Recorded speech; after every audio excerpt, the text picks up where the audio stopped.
Este es el episodio 12 de la serie Educación en Diseño. En realidad, tengo una lista de 135 episodios sobre el tema, pero al publicar una serie estoy produciendo una pequeña investigación.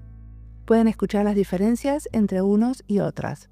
A todos o casi todos les hago la misma pregunta: ¿qué falta en la educación en diseño de hoy?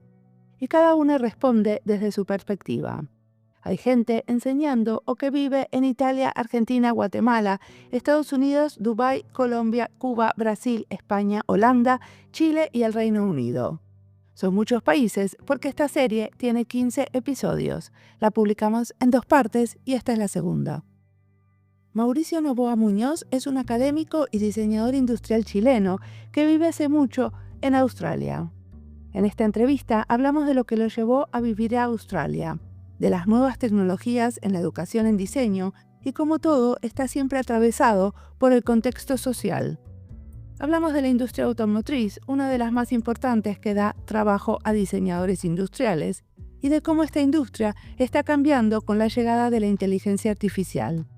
Mauricio reflexiona cómo tiene que cambiar el diseñador industrial en los años que vienen. Mi nombre es Mariana Salgado, esto es Diseño y Diáspora.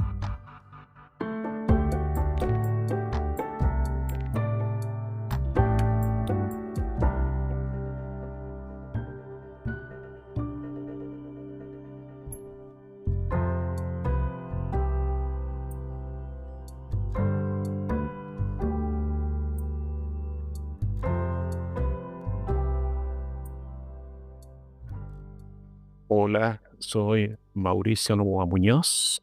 Actualmente trabajo como académico e investigador en la Western Sydney University, en la Escuela de Ingeniería, Diseño y el Medio Ambiente. ¿Y qué estudiaste? Mira, yo fui a la Católica de Chile y entré a arte. Como siempre, pena la cosa de que uno tiene que ser arquitecto, ¿ya? Tradiciones, ¿ya? Arte y diseño no son honorables, pero al final terminé en arte, pero yo ya trabajaba ya, así es que básicamente me atrajo estudiar arte por sobre estudiar diseño, porque en la Católica, bajo una dictadura que hubo, había más libertad de pensamiento y en realidad la base conceptual, la base intelectual que se daba era bastante fuerte. Y pensé que era más provechoso estudiar arte y de todas maneras he trabajado en diseño toda la vida, así que no es que haya perdido nada, al contrario. ¿Y cómo llegaste a ser profesor? Mira, mi señora y yo salimos de Chile con oferta de contrato todavía bajo la dictadura del señor Pinochet, 1987, 88, no recuerdo. Yo siempre he trabajado para compañías que en ese entonces le llamábamos extranjeras, ¿no? Gringos, pero en realidad han sido compañías americanas, inglesas, japonesas, de todos los tipos, europeas de distintas formas, así que he seguido contratos realmente toda mi vida. Y después de 3 décadas de trabajar en la industria, me invitaron a pensar de que quizás mi vocación sería enseñar, porque siempre en mi vida he estado tomando chiquillos egresados a la universidad y enseñándoles en el trabajo.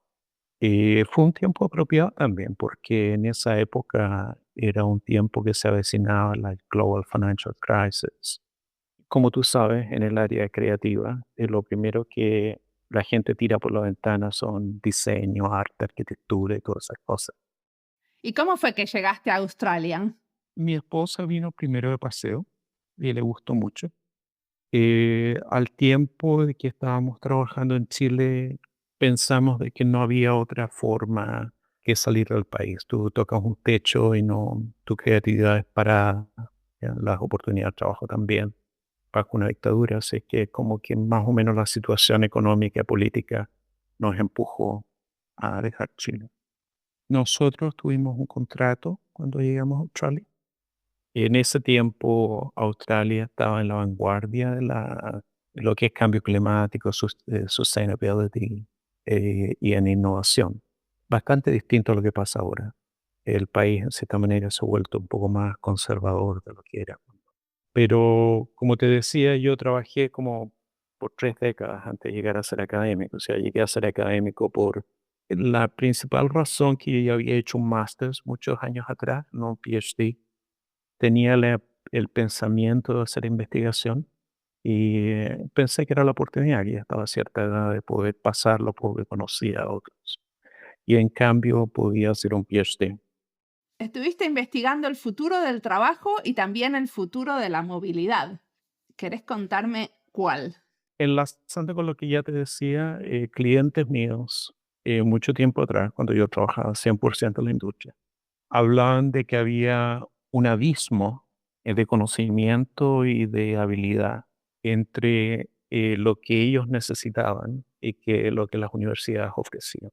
Gente de compañías bien de avanzada en la época, por ejemplo, Sony, un cliente una vez me dijo que ellos pensaban que las universidades estaban en general en el mundo como 20, 25 años atrasadas. Y tanto así que hay, probablemente sabes que hay compañías que hacen sus propias universidades dentro de las compañías porque tienen mucho también mucho intellectual property que proteger, así que entrenan a sus propios trabajadores en el mismo establecimiento. Pero a mí lo que me pareció es que era un poco injusto para lo que estaba pasando en la época en Australia, de que iban a haber nuevas generaciones que no iban a tener las mismas oportunidades que yo tuve. Yo soy una persona de clase media de Chile, pero la educación chilena es buena, o fue buena, no lo sé ahora, en comparación con otros lados. Y básicamente la revolución tecnológica que estaba pasando 15 años atrás, 20 años atrás, era muy grande. Entonces, si alguien no salta de la industria a pasar algo de lo que se sabe a los nuevos graduados, ese abismo que hay entre la oferta de la universidad y la demanda de la industria va a ser mayor. ¿Y qué cambiaste ahí en la universidad? Mira, el asunto de estudio del futuro del trabajo ha estado siempre conmigo. En el caso, 10 años atrás, yo estaba como 5 años como académico en la universidad en que yo estoy, me ofrecieron ser director de 3 programas y ser parte del ejecutivo de la escuela, que era, en ese tiempo le llamaban macroescuelas, porque eran muchos, muchos estudiantes con ingeniería y otros y otras profesiones. Así que lo que hice fue traer un poco el sistema finlandés con respecto a critical thinking y critical pedagogy, un poco copiando y aprendiendo de Freire en Brasil, por el lado de la argumentación y conceptualización. Así, los ramos cambiaron bastante. Se volvieron más, en la época, se volvieron más llevados en proyectos y basados en el desarrollo crítico de los estudiantes, más que tener un profesor que es como un semidios, ya dictando lo que es bueno o malo. Y por el otro lado, Interaction Design, que tú me contaste que era apasionada de eso también. Tangible Design, trabajo en Electrical Engineering, trabajo en Virtual Reality, ahora lo llamamos Extended Reality. Y el entendimiento de que, por ejemplo, si Ford, los manufacturadores de autos de Ford, hicieron el primer diseño de un auto en 1990 y tanto, que fue hecho con Virtual Reality, es el Ford Mondeo, el modelo, y lo sacaron de circulación ya, pero era muy interesante porque en los 90 hicieron eso. Ver de que cosas que yo vi, con las que yo había trabajado en la industria, ahora estaban bajando de precio, como en el caso de Virtual Reality. Ahora tú puedes comprar un MetaQuest 3 en $600 o algo así, que eso no es nada en comparación con lo que había antes. Y empezar a enseñarles a los estudiantes, por ejemplo, en el caso de Extended Reality, la capacidad de idear, conceptualizar, diseñar, desarrollar, inclusive hacer failure testing en el environment, En un medio ambiente digital. claro. Y eso ahorra mucha plata, lo cual algo yo sabía por trabajar 30 años en la industria, cómo hacerlo. Y por qué esas cosas no se enseñaban en Australia, ¿verdad? Academia es muy bonito, yo lo aprecio mucho, pero también algunas veces muy estática. ¿Ya? Siempre está la idea de que en la universidad enseñamos los principios básicos, ¿no? Pero las cosas están pasando tan rápido. Pero decime una cosa, ¿cómo te parece que la realidad aumentada fue cambiando la educación en diseño? La está cambiando mucho y te cuento un poquito. Yo soy parte de un grupo, pertenezco a la Design Society de UK, que es una de las más antiguas asociaciones en ingeniería y diseño industrial. También soy miembro de la Design Research Society, a la cual yo atendí y dirigí un track en Boston 1 o 2 meses atrás. Y la situación de por qué tenemos un Special Interest Group en la primera y nos invitaron a hacer un Special Interest Group en la segunda es porque 8 o 9 años atrás con mis amigos de TU Delft, de Estados Unidos, de otras partes, salió la conversación de que estábamos interesados en entender los nuevos workflow y practice en la profesión. Entonces, una forma muy práctica es pensar, por ejemplo, actividades muy inherentes al diseño como dibujo, por ejemplo, y cómo la tecnología está cambiando eso. O sea, si, por ejemplo, yo te paso un lápiz y un pedazo de papel, quizás esto puede ser un sketch, un boceto, pero ¿qué pasa si te paso un lápiz que te permite dibujar en 3 dimensiones?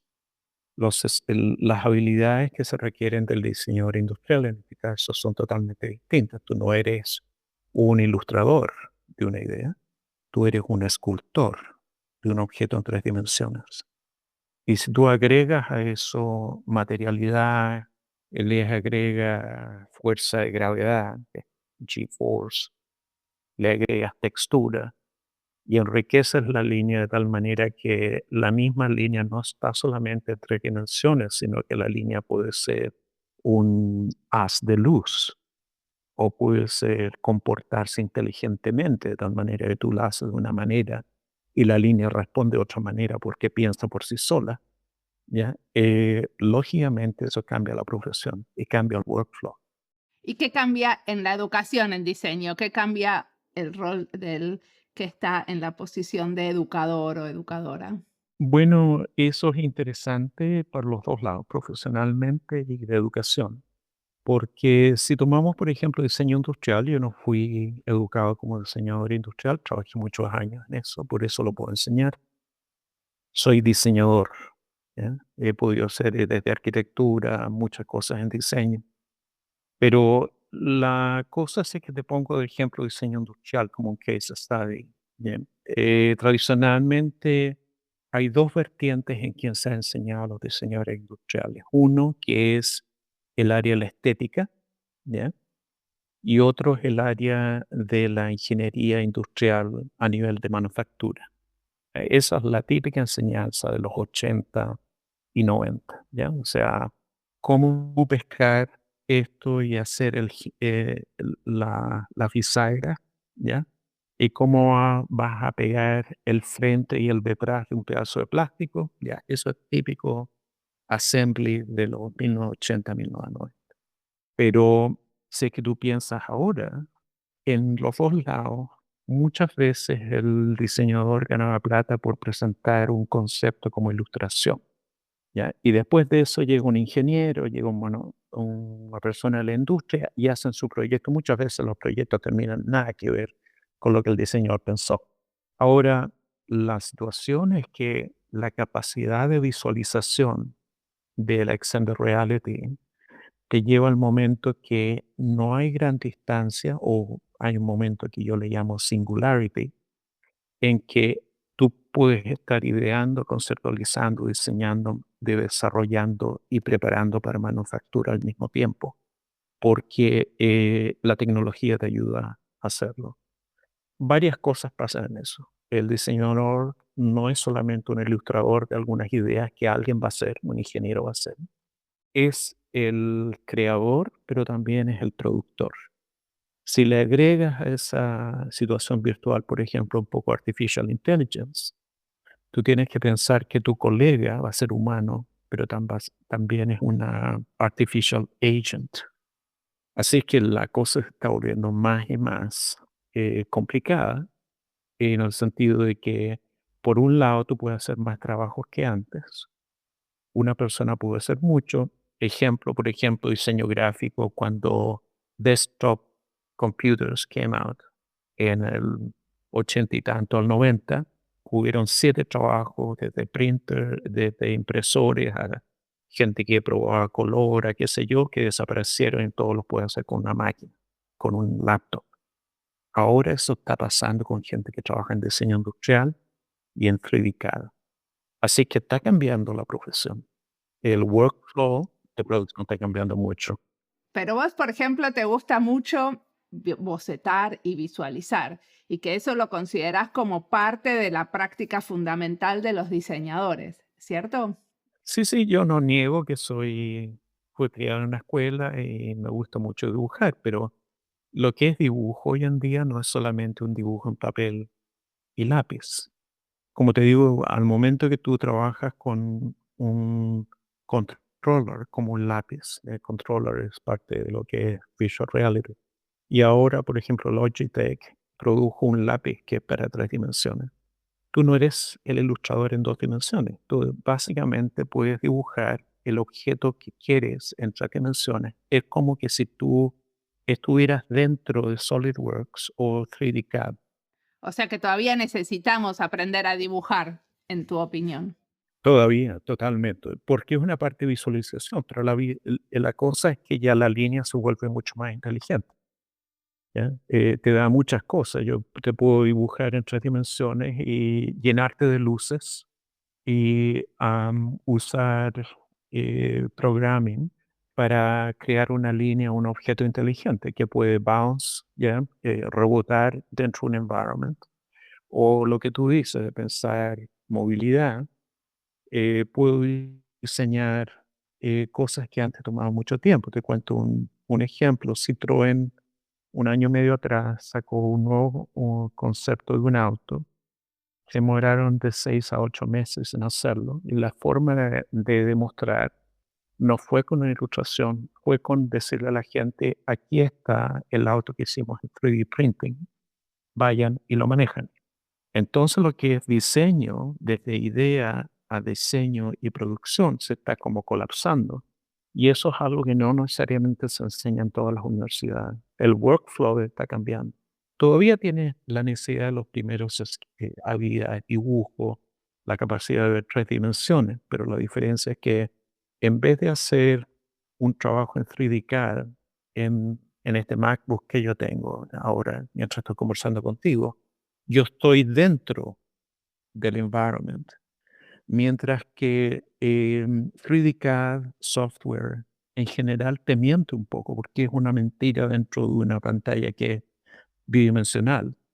Es una experiencia muy distinta que tú vivas con el objeto y lo veas a tamaño natural. Si es que tú estás diseñando un auto y dices, ay, ay, ay, ¿cómo será este feeling? Bueno, tú entras al auto y lo manejas virtualmente. ¿Ya? Es una cosa muy distinta. Tenés trabajo hecho sobre el futuro del trabajo. ¿Qué tipo de proyectos estuvieron diseñando? Mira, durante COVID, por ejemplo, te cuento, hicimos varios workshops con esta network de gente que yo tengo en las Américas, en Europa y principalmente, no en Sudamérica todavía, que fue básicamente llevar workshops y enseñar a la gente cómo trabajar en lo que por bastante tiempo yo trabajé antes de entrar a la universidad, a ser académico, y se llama Distributed Design. Tú puedes tener un trabajo de equipo y las personas pueden estar en distintas partes del mundo, trabajando exactamente en el mismo ambiente. ¿Y qué tipo de experimentos hicieron? Porque hoy esto de trabajar en diferentes partes del mundo es como parte de nuestra vida cotidiana, ¿no? Pero lo que hicimos, por ejemplo, enseñar a unas universidades en China y también atendimos dos conferencias en Dinamarca, fue, por ejemplo, diseñar autos. Y participamos con gente, las invitamos a nuestro ambiente virtual y equipos de 5 personas, 6 personas, diseñamos autos y motocicletas, que generalmente hombres son más llevados a tener sus autitos, ¿no? Es como el chiche. Pero sí servía para los experimentos que estábamos haciendo porque así es como realmente se ha hecho y como te digo, Ford en 1990 y tanto hizo el primer auto virtualmente. La cosa es que ellos invirtieron 2 laboratorios en distintas ciudades con una increíble cantidad de plata. Hoy en día te pones una mascarita y lo hacen muy fácil. Pero ese tipo de cosas son cosas que no necesariamente se están enseñando en todas las universidades. Está perdiendo un poco de novedad, ya porque hay varias universidades que lo están haciendo, pero la situación es bastante novedosa. Y la otra parte que yo he estado trabajando es la parte de la inteligencia artificial, ya que eso afecta al futuro del trabajo. ¿Y cómo afecta el diseño? Afecta el diseño en una parte a nivel laboral. Las mejores estadísticas que salen con pronósticos que son más veraces, si lo quieres saber, decir de alguna manera, son de Estados Unidos, que es uno de los países que más invierte en Artificial Intelligence. Los otros son China y Rusia, pero no hay muchas estadísticas de que tú puedes tener de ellas. Pero tienen pronosticado de que para el 2030 o 35, algo así, no me acuerdo en este momento exactamente el año, pero bien poco, en unos 10 años más o menos, 50% de los diseñadores industriales van a estar fuera del trabajo y 35 o 39% de los arquitectos van a perder el trabajo. Si es que eso es una prueba o da validez al argumento de que tenemos que cambiar nuestra educación, porque generalmente la educación tradicional en diseño es un pensamiento de un proceso que es lineal. Tú comienzas con tu idea, haces unos dibujitos, después haces un concepto, después haces una ilustración bonita, después haces diseño, después le haces la parte de ingeniería y algún punto después llegas a producción.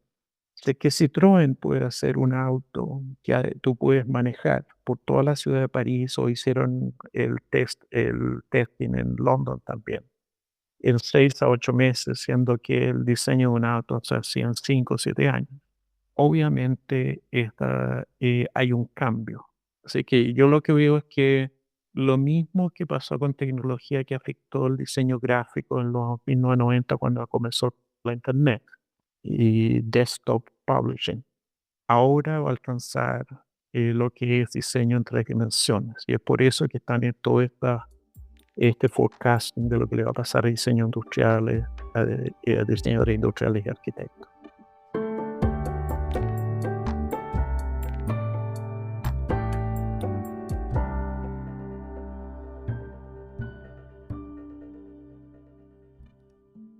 Esta entrevista es parte de las listas Educación en Diseño, Chile y Diseño, Australia y Diseño, Diseño Industrial, Transporte y Diseño, Diseño UX y Ciudad y Diseño. Las listas las encuentran en la sección de recomendados de nuestra página web, ahí están ordenadas alfabéticamente, y si no, en Spotify o en YouTube. Mauricio dice que los diseñadores tenemos que ser más ágiles y más socialmente conscientes, incluyendo en la dimensión social lo ecológico. Hoy en día hay muchas herramientas y procesos que nos pueden guiar en entender el impacto de lo que hacemos. Muchos de los diseñadores que trabajan desde la materialidad tienen en cuenta los procesos, el origen del material, cómo los productos envejecen y cómo se pueden reciclar cuando ya no funcionan más. Los diseñadores de servicios, de políticas públicas y de futuros están también comprometidos con el tema. Sobre esto hablamos en muchos episodios con diferentes tipos de diseñadoras. La lista entera se llama Diseño Sostenible y ya tiene 116 episodios.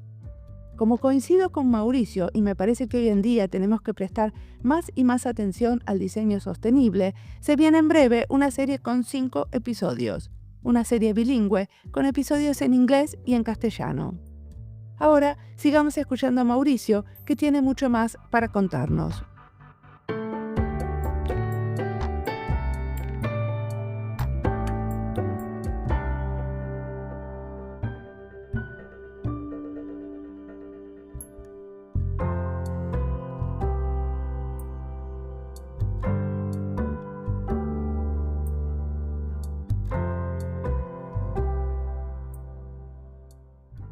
¿Qué le falta a la educación en diseño de hoy para que no nos quedemos sin trabajo y a la vez tengamos una perspectiva responsable de nuestra práctica?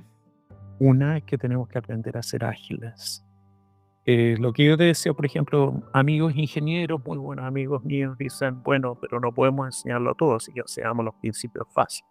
En ingeniería es bien fácil, física, química, eh, ciencia básica, ¿ya?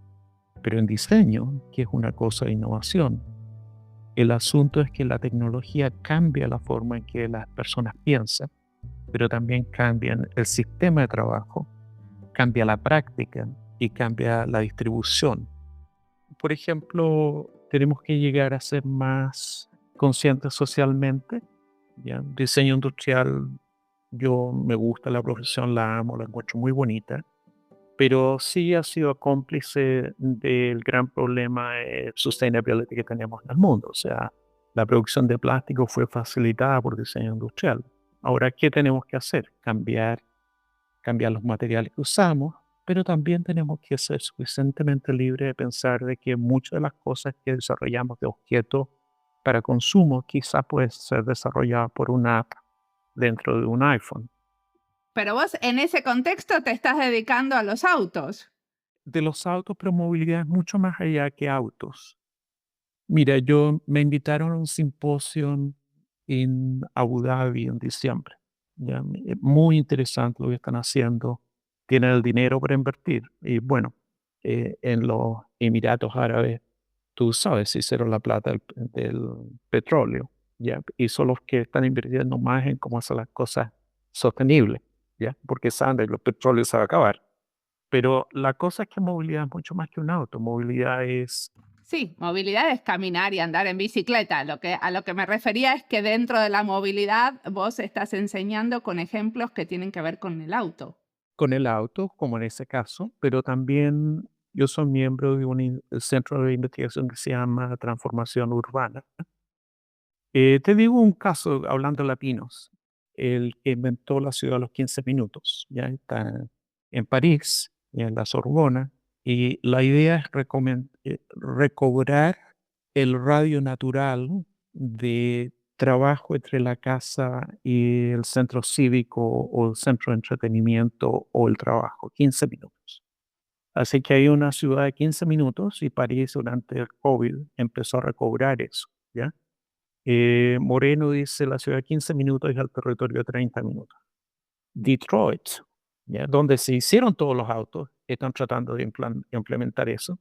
En Australia todavía estamos un poquito más atrás, ¿ya? Porque Sydney es una ciudad muy extendida, ¿ya? Donde yo vivo.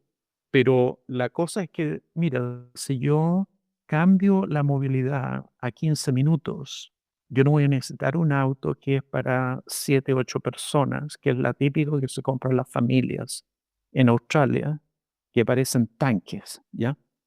Cuando en realidad lo único que hacen es andar en un radio de 3, 5, 10 kilómetros.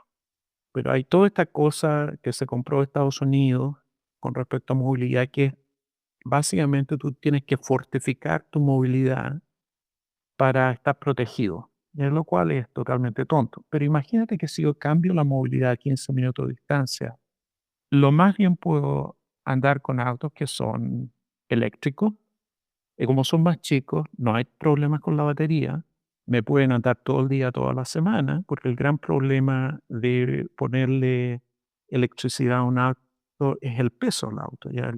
Mi auto tiene 1,5 toneladas, y ahí es un auto que no es grande, ya es un Subaru Forester, ¿ya? O sea, es un SUV, pero no es grande. Pero imagínate si es que yo, en vez de andar generalmente, que yo vivo fuera de Sydney, si es que piensas en el Opera House, yo vivo en las montañas, si esto es como a 100 kilómetros por una cosa de salud mental, me fui a vivir entre los arbolitos, ¿ya?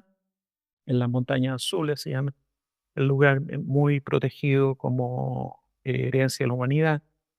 Yo tengo que hacer commuting bastante, ¿ya?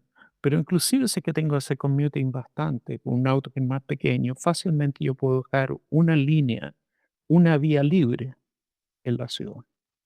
Si yo hago eso en el medio de la ciudad, puedo reforestar la ciudad. Si es que reforesto la ciudad y pienso que los edificios que son tan feos de concreto en cualquier parte del mundo, creo un envelope alrededor del edificio, por lo tanto, no necesito usar aire acondicionado y puedo crecer una vertical farm en el edificio. Un jardín vertical. Claro, básicamente puedo transformar la ciudad, pero para eso tengo que pensar diseño industrial en otra forma. En vez de pensar diseño industrial para consumo, tengo que pensar diseño industrial para retrofitting y enfatizar lo que es lo primordial en la época moderna, que es conocimiento. En vez de darte un objeto que sea 10 laptops, por ejemplo, el MacBook que tengo, antiguamente yo trabajaba con una Windows Computer y una Mac Computer porque tenía software lo mismo. Hoy día puedo trabajar con los dos en uno. Y también le puedo poner Android, le puedo poner Linux, le puedo poner lo que sea a este MacBook que tengo.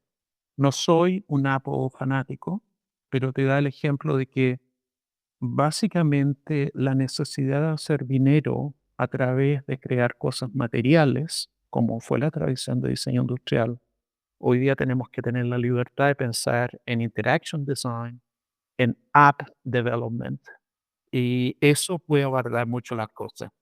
Bueno, y lo que vos estás proponiendo es un pensamiento más sistémico, ¿no? Porque lo que me hablaste sobre el auto que tiene que ver con cómo están los edificios, con tener estos jardines verticales, o sea, todo ese ecosistema tiene que ver con un pensamiento más sistémico. Yo todavía estoy pensando en diseño industrial, pero la industrialidad del diseño es distinta hoy en día. ¿Ya? O sea, si tú vas al término de industrialidad, está concebido ahí un concepto de serialización. Entonces, antiguamente hacemos plata por la multiplicidad de la misma unidad, pero esa unidad no tiene por qué ser física todo el tiempo. Y iría un punto más allá, que es algo que quizás tenemos que discutir a nivel de Design Education. La serialización está en nuestra cabeza hoy en día. Si es que, por ejemplo, yo pienso en una universidad en que le enseño a mis alumnos cómo pararse y sentarse, porque yo soy Dios, soy el profesor, van a ser autómatas, van a tratar de reproducir Mauricio cuando salgan. Ya van a ser Mauricio, pequeños Mauricios, nunca van a ser lo mismo, ¿ya? Pero si yo creo monstruos que pueden ser revolucionarios en el sentido de diseño, innovación y pensamiento creativo, básicamente la industrialización, concepto de industrialización es totalmente distinto. ¿Por qué? Porque yo les puse en la cabeza una pildorita, ya que es una pildorita que les va a empujar a cuestionar inclusive los medios de producción y los medios de creatividad que usan. Y si tienen esa capacidad, no van a estar atados en muchos trabajos de diseño industrial.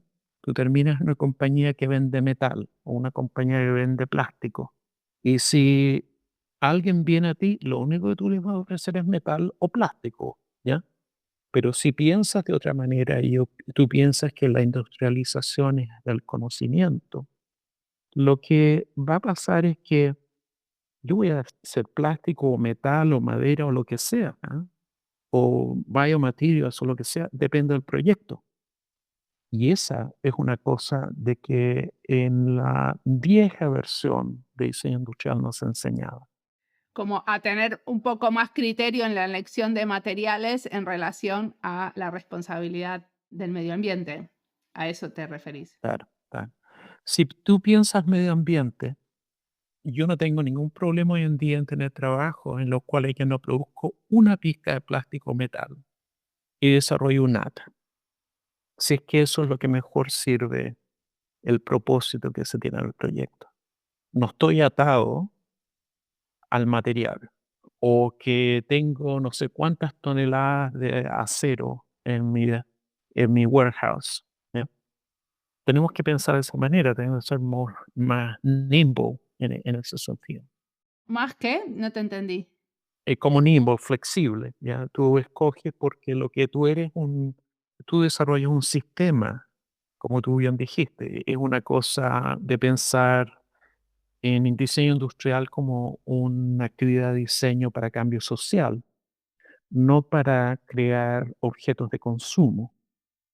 Y al momento que tú piensas de esa manera, yo podría decir que yo soy diseñador industrial porque estoy industrializando las mentes de mis estudiantes y no es para que crear robots, sino crear pequeños monstruos, ¿ya? ¿Y qué cosas nos recomendás leer? ¿Qué te está inspirando en cuanto a podcast, libros, películas, juegos? ¿Qué nos recomendás? El libro de los nuevos principios de Mao, MAU, un libro que yo creo que uno no puede pasar de alto. La visión del Green Bauhaus que viene de Europa y es algo que deberíamos pensarlo. Pero también tenemos que pensar de otra manera. Y, yo te conté de que yo fui invitado como editor a la revista Base de la Universidad del Desarrollo en Chile. Lo que yo les propuse a mis conocidos allá era pensar un Green Bauhaus para el Global South. Tendríamos que pensar en leer sociología y etnografía, como decolonizar diseño, porque todavía en el hemisferio sur, y en el hemisferio sur Global South es como un misnomer, porque hasta China es considerado Global South todavía en algunas partes, pero sí tenemos que reinterpretar el diseño de una forma que es distinta a lo que era antes. Por ejemplo, cuando estuve en diciembre, estuvo el COP28 en Dubái, ya que fue una cosa serendipity nomás, ¿ya? Pero lo interesante es que estaban hablando y se habló del asunto de la decolonización del diseño. ¿Por qué? Porque muchas veces lo que es diseño es una imposición del hemisferio norte, países del primer mundo más que hemisferio norte, en el cual se impone la visión del diseño de una manera a costa del sufrimiento económico y de la naturaleza del Global South. Entonces deberíamos, si es que queremos pensar mejorar el planeta, deberíamos empezar a reinterpretar el diseño en el Global South también, ¿ya? No podemos seguir siendo los que extraemos los materiales. ¿Qué estás haciendo vos en relación con interpretar el diseño para el sur global? Mira, una de ellas es, por ejemplo, invitar a gente en este artículo que salió el mes pasado o algo así, que el título era A Green Bauhaus for the Global South. ¿Ya? Y hubieron personas de Europa, de Sudamérica, que construyeron artículos muy bonitos. ¿Y qué se imaginaron? Bueno, hubieron ejemplos desde el punto de vista de actividades que a mí me parecieron muy interesantes porque, por ejemplo, uno de los casos fue de que hablaban de techo para Sudamérica, para Chile, Brasil, otro. ¿Tú sabes de techo? ¿Un techo para Chile? Sí, es una ONG que trabaja en darle habitación a gente con pocos recursos, ¿cierto? Claro. Pero grandemente es un asunto que comenzó en Chile cuando hubo mucha movimiento, inmigración interna de la parte rural a Santiago, ¿ya? Y había gente con fonolitas y cartones viviendo, ¿ya? Grandemente los jesuitas beneficiaron eso, yo me acuerdo haber participado en algunas de esas actividades, pero a la vuelta del tiempo te encuentras que hay toda una cosa formada que es el techo para Chile, qué sé yo, que es muy bonito, ¿ya? Pero es basado en el asunto que es algo interesante con respecto a lo que estamos hablando a diseño, de la educación del diseño. Muchos de nosotros podemos ser diseñadores y no necesitamos ir a la universidad para hacerlo. ¿Qué pasa si tú le enseñas a las personas a despertar y ver los materiales que están alrededor tuyo, de tal manera que tú puedas hacer tu propia casa y no terminar con una gran hipoteca que no puedes pagar nunca, como es lo que le está pasando a los niños que son de la generación Z? ¿Entienden? En Australia la predicción es que 70% de la generación Z nunca va a poder ser propietario de una casa actualmente. Pero ¿qué pasa si tú vas y le enseñas lo mismo que pasó mucho tiempo atrás y todavía pasa en Latinoamérica, que es un ejemplo para el resto del mundo? Y le dices a alguien de la generación Z en el primer mundo, por ejemplo en Australia, le dice, ¿sabes qué? Podemos juntarnos y hacemos una casa por $30,000 o $15,000. O hacemos una casa que crezca contigo o se encoja contigo, depende si tienes hijos o tu hijo se van y se casan. Es como que si le echaras agua, ¿ya? salen las flores y después ya te llevan el macetero a otra parte. Como un poco como apelar a la acción colectiva como una manera de poder construir de manera más barata. Si es que piensas de esa manera, el Global North tiene mucho que aprender del Global South. Si es que piensas sobre sustainability, el Global North, una cosa que pasó en el COP28, pero eso pasó a los otros anteriores, ya cuando estuvo en el Medio Oriente o antes. Se les dice a las naciones que son en desarrollo, las naciones del Pacífico, nosotros les vamos a decir cómo pueden ser sostenibles. Mi reacción a ese statement, que es primeramente imperialista y colonizante, es pensar, tú me vas a enseñar a mí, si que estoy en el hemisferio sur, una nación del tercer mundo usando términos antiguos, donde yo tengo que vivir por $1 por día o menos, y tengo que alimentar toda mi familia por $7 en la semana, mientras que si tú estás en el primer mundo, te enojas si ganas menos de $700 a la semana. Entonces, tenemos que repensar esos cambios. Y el ejemplo que te estoy dando de Pecho, que nació de Chile, pero que ahora es internacional, es una forma muy interesante de ver eso. ¿Ya? Otros trabajos que yo he hecho es, por ejemplo, para Pakistán, con una universidad en Lahore, tuvimos un interesante problema como proyecto que fue, ¿qué haces con agricultores en las zonas rurales de Pakistán que no saben leer ni escribir?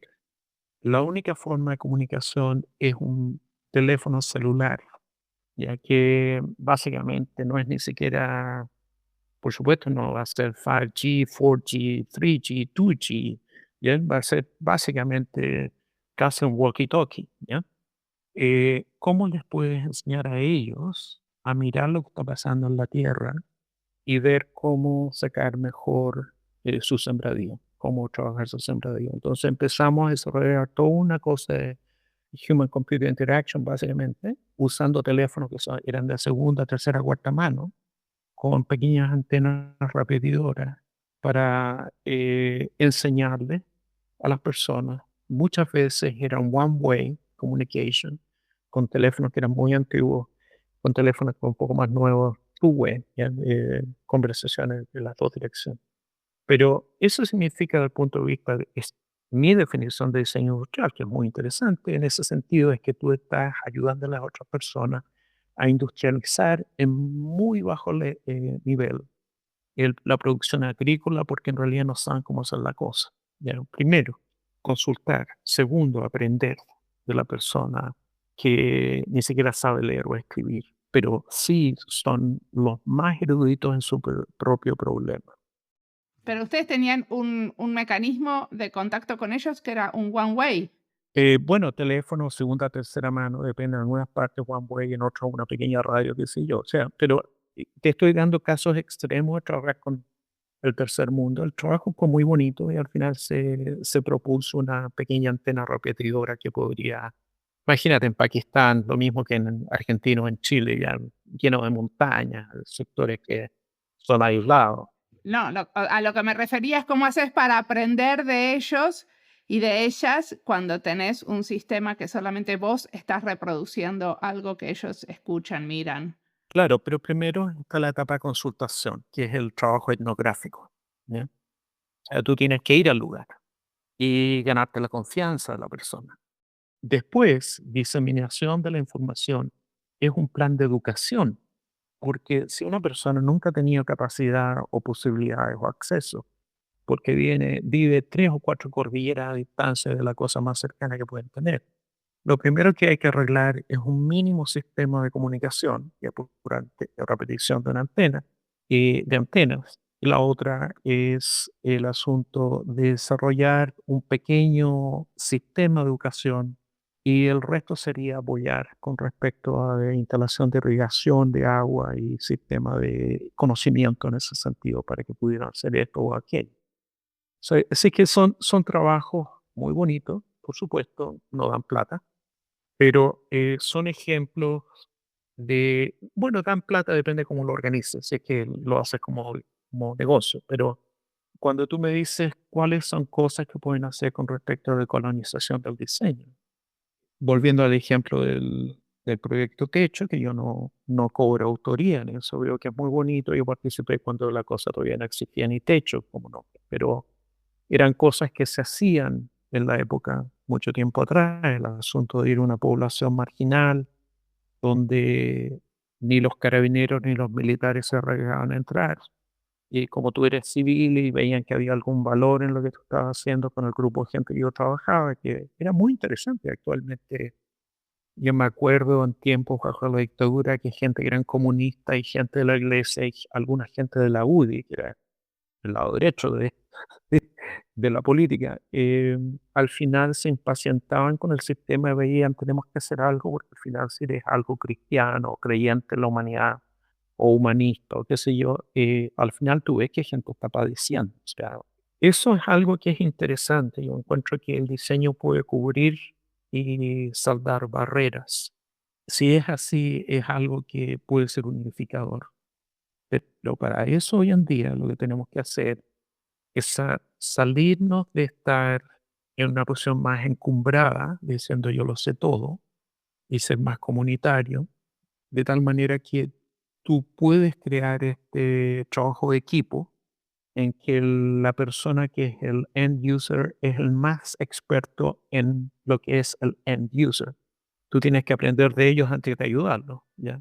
Y quizás tú te vas a dar cuenta que realmente la mejor ayuda que puedes hacer es tú proveer ciertas cosas y ellos se las arreglan solos, como en el caso del proyecto Techo, ¿ya? Pero eso hay cosas que hay ahí que pueden ser. La otra es primeramente una cosa del conocimiento, ¿ya? Y critical pedagogy con Freire es una cosa que a mí, por ejemplo, me cambió la vida cuando yo estaba muy cabro, muy chico. Tengo que abiertamente decir, la teología de la liberación me liberó la cabeza a poder pensar este tipo de cosas. Muchísimas gracias por la entrevista.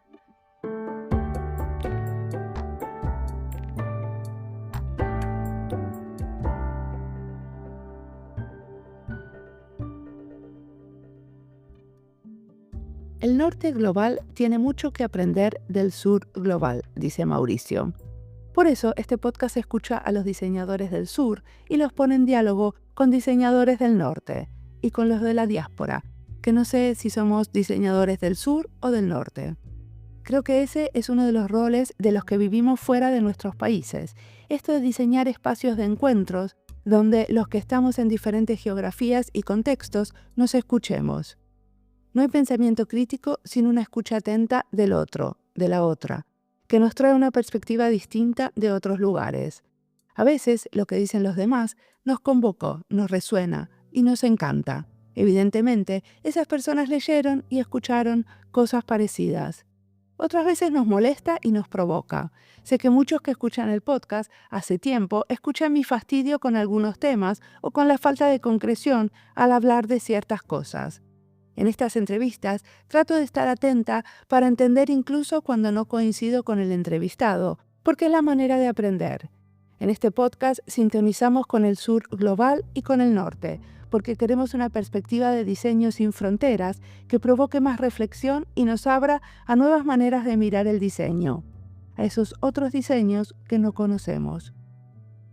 Como siempre, la música del podcast es de Antonio Zimmerman, el diseño de sonido es de Julián Pereira. Este podcast está publicado con licencia creativa común con atribuciones. Esto fue Diseño y Diáspora. Pueden seguirnos en nuestras redes sociales, en YouTube, Instagram, Twitter y Blue Sky, o visitar nuestra página web diseñoydiaspora.org. No olviden recomendarnos, nos escuchamos en la próxima.